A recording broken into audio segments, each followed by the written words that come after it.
When the HOA dropped a $5,000 fine on my porch for illegal hunting, I didn't shout or argue. I just smiled, because that single slip of paper would become the reason every power-hungry board member in Pinebrook Estates finally met their match. They thought they ran this place. They thought they ran me. What they never understood was that out here, property lines and pride mean something. Ever wondered what happens when an HOA crosses a man who actually reads the law they love to quote? You're about to find out. My name's Mark Rivers. 40 years old, former Navy mechanic, now a remote systems engineer. After years of living out of hotels and airports, I wanted two things: quiet mornings and a patch of woods big enough to breathe in. When I bought my place at Pinebrook Estates, it seemed perfect. Neat lawns, a little lake, and forest stretching behind the last row of houses. The realtor bragged about award-winning landscaping and community spirit. What she skipped over was that community spirit was code for one woman's dictatorship. Her name was Elaine Porter, the HOA president, mid-40s, crisp blazer, hair so neat it could cut glass. She ran every meeting like a courtroom. Folks called her Judge Elaine, but she was just a corporate lawyer who'd memorized every rule in the handbook. At first I kept to myself. Paid my dues on time, mowed the lawn, waved politely. My neighbor Linda Keller, a sweet middle school teacher, warned me early, just stay off Elaine's radar, Mark. Once she decides you're trouble, you'll never hear the end of it. I should have listened harder. Hunting's been part of my life since I was 12. My father taught me that respect for the land is shown through how you use it. One October morning, I followed a trail behind the subdivision that led deep into a grove. 80 acres of unmarked woodland, deer sign everywhere. Curious. I checked county records. Owned by Harold Byers, an 82-year-old who'd retired to Florida. I sent him a polite email asking permission to hunt. He replied the next day, "Son, you treat that place right, and it's yours to roam." So at dawn that weekend, I set up quietly near a clearing. When the sun lifted, a buck stepped out. One clean shot. I whispered a thank you, started field dressing, and heard voices. 6 women in neon jackets appeared, led by Elaine herself, clutching trekking poles like scepters. The look on her face could have curdled milk. "What on earth do you think you're doing?" She barked. "Harvesting dinner," I said. With the owner's permission, phones came out. Photos, gasps. "This is a protected nature trail," she declared. "Killing animals here violates HOA policy and basic decency." I reminded her we were outside HOA boundaries. She ignored me, turned to her audience. "Call the sheriff. We'll handle this barbarism." That word, barbarism, stuck. 3 days later, a letter waited on my door. Violation notice. $5,000. Fine for cruel hunting practices, I called. "Linda," she sighed. "Elaine's been bragging about those community trails for years. They're not hers, but she sells new buyers on them like they're HOA property." The next night was the monthly meeting. I showed up with my hunting permit, Harold's email, and a printed map showing the actual property lines. Elaine sat at the head table with her 2 loyal officers, Tom Barber, the vice president who worked at city zoning, and Gail Murray, treasurer and self-appointed gossip queen. "Mr. Rivers," Elaine began, her voice syrupy, "perhaps you'd like to explain to your neighbors why you were slaughtering wildlife in our park." "Gladly," I said, laying down the documents. "First, it's not your park. It belongs to Harold Byers, who gave me written permission. Second, your bylaws don't apply outside HOA property." Tom adjusted his glasses. "The community's used those trails for over a decade. That gives us certain rights of use." "Rights don't trump deeds," I answered. "And the sheriff already confirmed I broke no law." Silence. Then whispers. Elaine's smile tightened. "Regardless, this board has authority to maintain community standards. Your actions caused distress and damaged our reputation.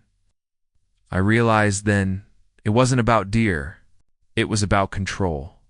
When people can't own you, they fine you. I refused to sign the violation notice. Elaine leaned forward.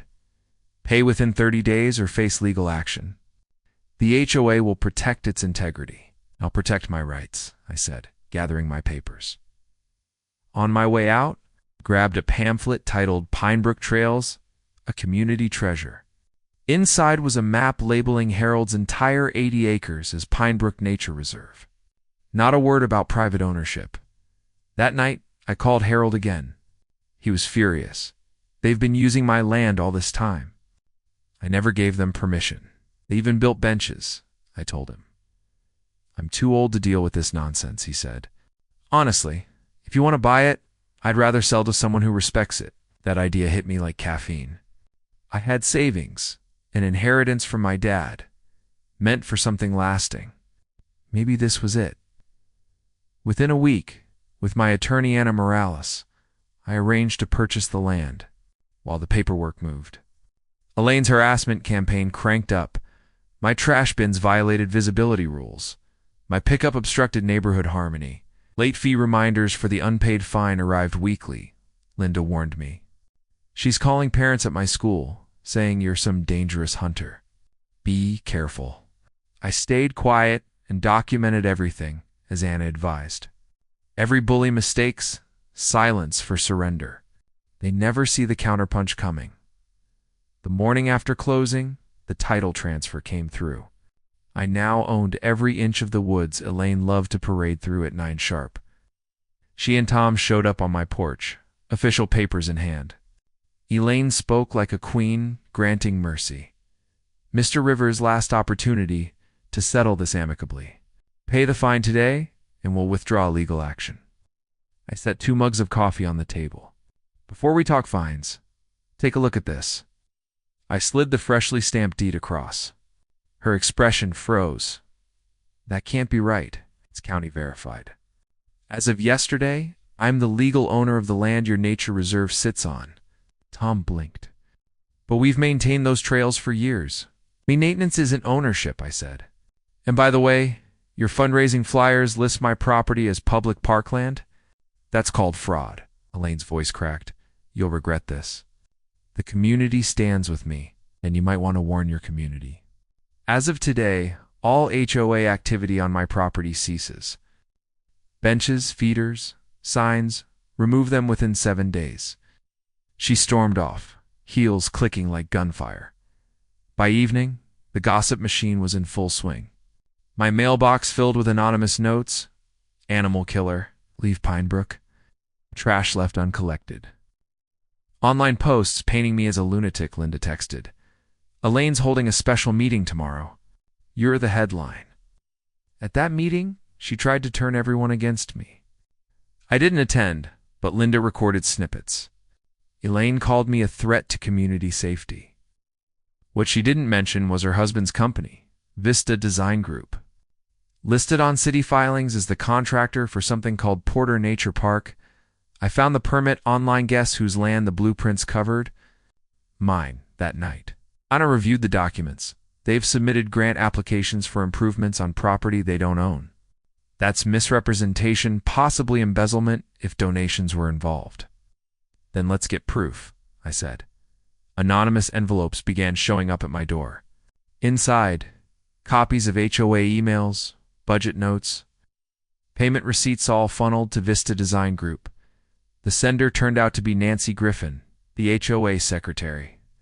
She'd had enough. Over coffee, 2 towns away. She confessed. Elaine's been transferring money from the Trail Improvement Fund straight to her husband's firm. No bids, no audits.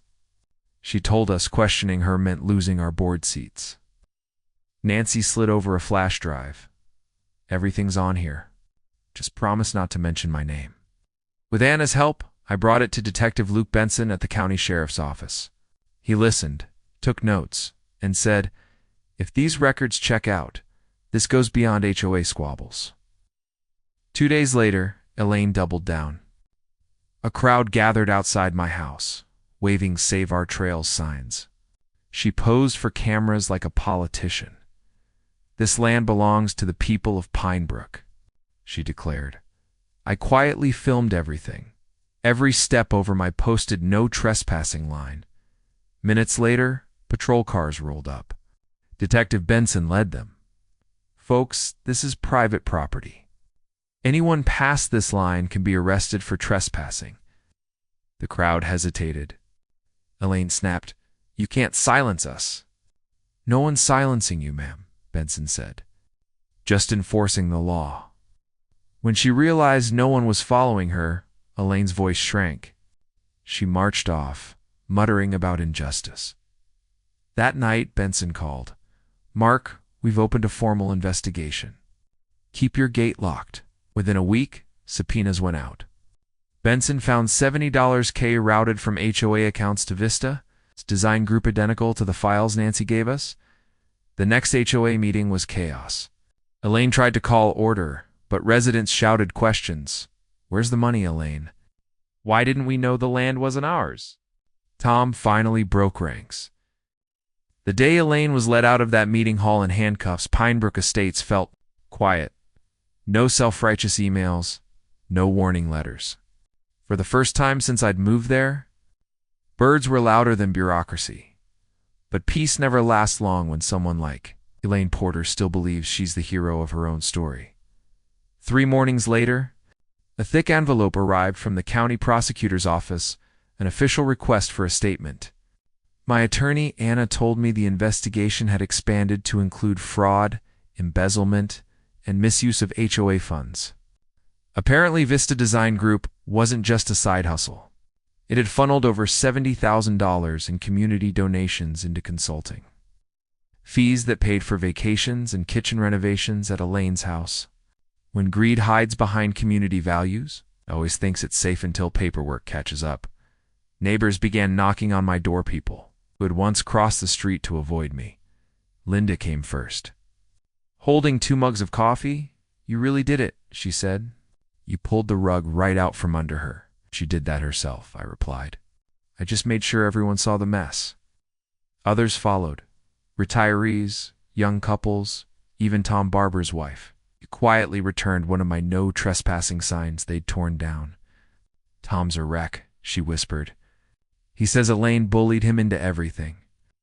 That afternoon, Emily Grant, the local journalist who'd covered the first dispute, called. "Mark, I'm writing a follow-up. People need to know how deep this goes. Can I come by?" She showed up with a notebook and that mix of curiosity and disbelief reporters get when a small-town story turns into a front-page scandal. I handed her copies of the financial statements Nancy Griffin had leaked, plus the new subpoenas. "It's all there," I said. "Money out, same day it comes in, invoices approved only by Elaine, and now she's claiming you forged evidence?" Emily asked. "She'll claim anything that keeps her image intact." Emily nodded slowly. "Then let's shine a light on it." By evening, her article hit the paper's website. HOA. President under investigation for fraud, residents, evidence triggers county probe. Within hours, Pinebrook's private Facebook group, usually full of lawn care debates, exploded. Some defended Elaine, but most were furious. "Where's our money?" One post read. "She said those trails were ours." The following week, a hastily scheduled emergency meeting packed the community center to its fire code limit.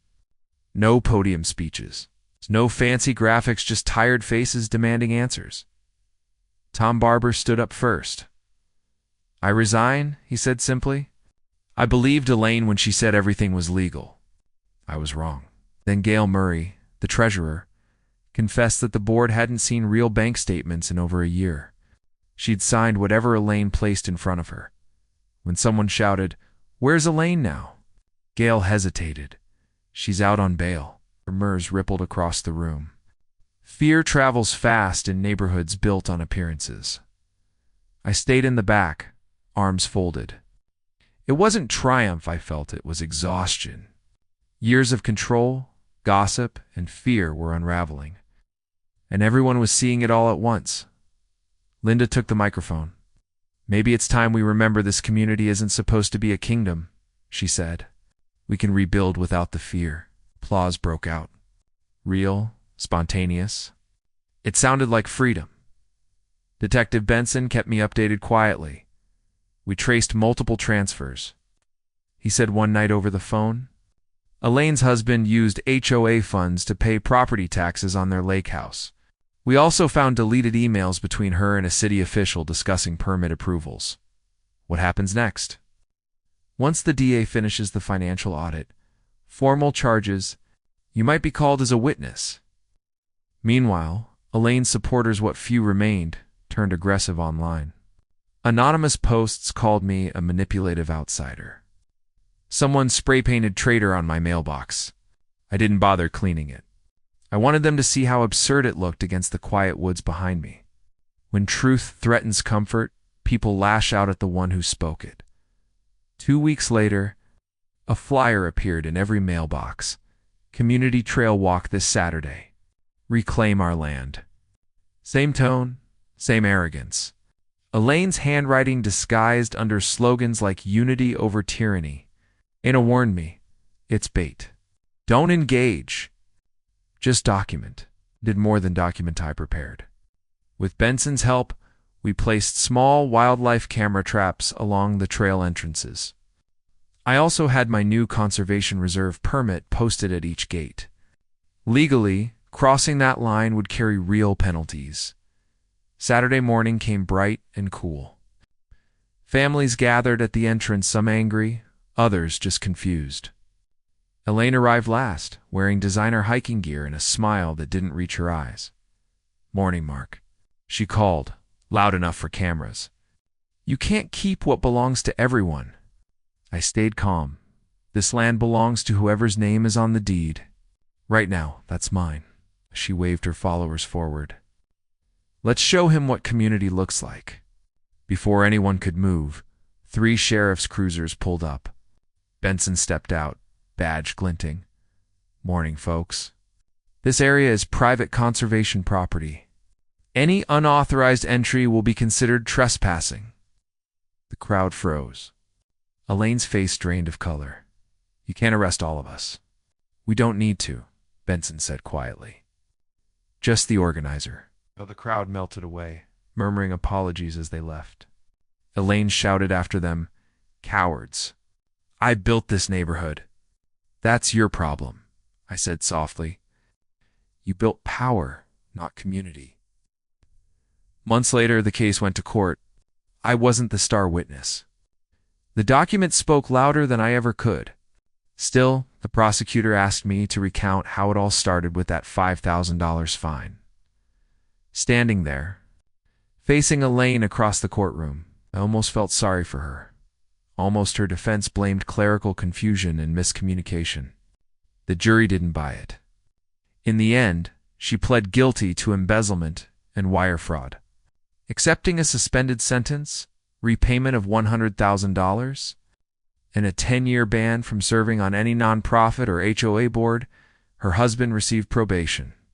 Her vice president a fine and community service. When the gavel fell, I exhaled for what felt like the first time in a year. After the verdict, Pinebrook elected a temporary committee. Linda was unanimously chosen as interim president. Her first act, transparency. She held open-door meetings at the park pavilion. No podiums, no lecturing. People actually laughed again. We even voted to dissolve the Aesthetic Patrol, Elaine's favorite invention. One evening, Linda stopped by my porch with paperwork. "We'd like to lease a small section of your land for a public trail official. Assured, properly maintained. No funny business." I looked out at the woods glowing orange in the sunset. "Let's do it. But it needs a name." She smiled. "You pick." I thought of the old man who'd trusted me with this land. "The Buyer's Memorial Trail," I said. "Let's honor the man who owned it before any of us." The new trail opened that spring. A wooden sign read, "Respect Nature." Respect ownership. Kids rode bikes along the first stretch while volunteers planted wildflowers. A brass plaque at the entrance told the story not about me, but about integrity and boundaries. Local news covered the reopening, framing it as a community reborn. Even Emily's article ended on a rare optimistic note.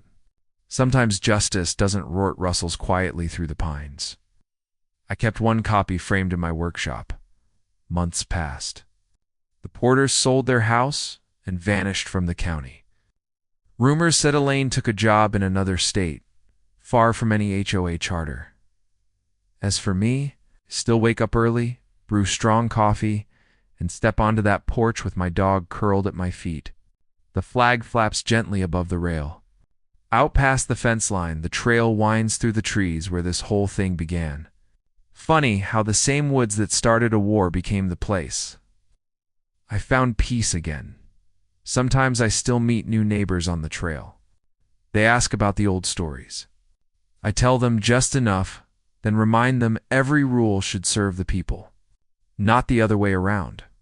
When power forgets its purpose, it takes one stubborn neighbor to remind everyone what fairness looks like, if you believe some fights are worth having, like the right to stand your ground with decency and law on your side. Hit subscribe to Karen Chronicles. More real stories, more lessons from the edge of the picket fence. The courtroom drama might have ended, but justice has a long echo. For months after the verdict, Pinebrook Estates lived in recovery mode, learning how to breathe again after years of being told when to inhale. Linda's new board, chosen by open vote, felt almost unreal in its honesty. Meetings now started with potluck dinners and ended with laughter instead of shouting. The bylaws stayed, but the tone changed. Tom Barber, once Elaine's enforcer, started volunteering on weekends, trimming hedges along the lake. Figured it's time to earn goodwill the old-fashioned way, he told me, sweat running down his forehead. I clapped him on the shoulder. Takes more guts to fix than to fine.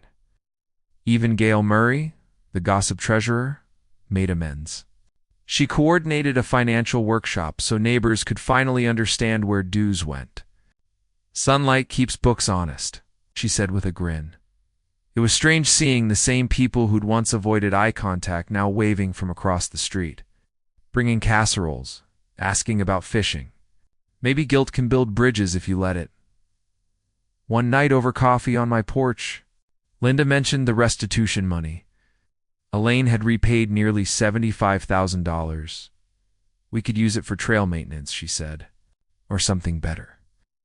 I thought of the sleepless nights, the endless letters, the way my dad used to say, "You can't buy peace, but you can plant it." Let's start a scholarship, I said. For students studying ethics and public service, call it the Pinebrook Promise Fund. The idea stuck. Within weeks, local papers ran the headline, "From Scandal to Scholarship. Neighborhood turns HOA fallout into future." Sometimes the cleanest revenge is building something no one expected you to. Months passed. Winter wrapped the trail in silver. People still talked about Elaine Porter. Usually with that quiet tone reserved for things you'd rather forget, Emily Grant stopped by again. "Chasing a follow-up piece? You really think communities can learn?" she asked. "They can," I said, "but only when the loudest person in the room isn't the one holding power." Her article ran under the title, "The Man Who Bought the Woods Back." It went modestly viral, shared by every HOA survivor who'd ever dreamed of standing their ground. One afternoon, months later, a letter arrived with no return address. Inside a single sheet, "Mark, you destroyed everything I built. I hope it was worth it." No signature. No threat, just bitterness. I folded it once and slid it into the drawer with the original $5,000 fine. Same paper, same arrogance. Same lesson, power borrowed without humility always collapses. By spring, Pinebrook looked alive again. Kids rode bikes through freshly painted gates. Dogs barked from porches without someone measuring leash lengths. Even the HOA newsletter changed its name from the Regulations Reviewed to Neighbors, and News. Linda joked. We're still organized, but not weaponized. The new board launched community projects that actually helped people tree planting drives, barbecue nights, trail cleanups, At the ribbon cutting for the Byers Memorial Trail, Harold Byers' grandson flew in from Florida to thank everyone. His voice cracked when he saw the sign. Grandpa would have loved this. He always said land tells the truth about its owner. I nodded. And sometimes it tells the truth about its thieves too. A year later, I still wake early, coffee steaming beside me, flag whispering overhead. The woods hum quietly beyond the fence. My dog, Cooper, curls at my feet. And every so often, a neighbor walks by and waves a simple gesture that used to carry suspicion. The HOA still exists, but now it serves rather than rules. Linda's board publishes every dollar online. People actually volunteer, and the word fine hasn't been uttered in months. I keep that first violation letter framed above my desk not out of anger, but as a reminder. What began as punishment turned into purpose. Some fights you don't choose. They choose you and teach you what you stand for. In the end, the HOA didn't crumble because of laws or lawyers. It changed because people finally remembered they were neighbors. First and rule enforcers second. We didn't need permission to do the right thing, just courage to call out the wrong. If you've ever stood up to unfair power, you already know this truth. Justice doesn't always shout. Sometimes it just sits quietly on a porch, sipping coffee, watching the world set itself right. If you believe some fights are worth having, like and subscribe to Current Chronicles, where real stories find their voice.